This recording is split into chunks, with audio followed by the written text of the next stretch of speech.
Hi guys, good morning. Share ko lang po sa inyo guys ang mabisang paraan para sa pagpatay ng lamok o pagtaboy ng lamok guys.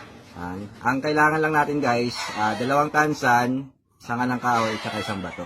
So ang gagawin natin guys, itong isang tansan, lalagyan natin ng asin. Yan.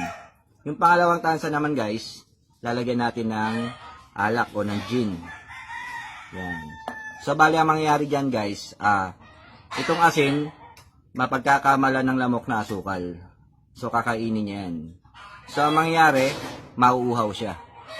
Ngayon, pagka siya nauhaw, iinom siya dito na akala naman niya ay tubig. Yun pala ay gin. So, malalasing siya guys. So, pagka siya nalasing, mapapatid siya dito sa kahoy na ginawa natin. Pagka siya napatid, pupukpok yung ulo niya dito sa may bato. Kaya mamamatay siya.